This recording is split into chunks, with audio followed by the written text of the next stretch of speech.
yang sama dalam menolong sesama manusia. 2. Saya sebagai Dewan Kehormatan, saya sebagai pengurus PMI Kota Banda Aceh bersedia dan berjanji untuk taat dan patuh pada anggaran dasar, anggaran rumah tangga, visi misi dan segala peraturan organisasi Palang Merah Indonesia.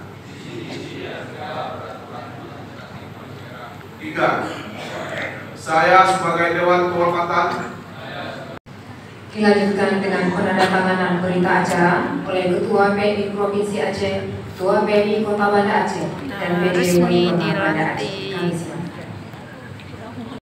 Ambulan PMI Kota Banda Aceh dapat mobil baru. Masya Allah, mobil baru, armada baru. Semoga bisa membantu sahabat-sahabat semua. Kami mau bersalam bersama. Acara pelantikan sudah selesai dan sekarang lagi salam-salaman. Ini ada Kak Jani, ada Kak Faisal. Ya. Gimana? Apanya Kak? Foto kita yuk.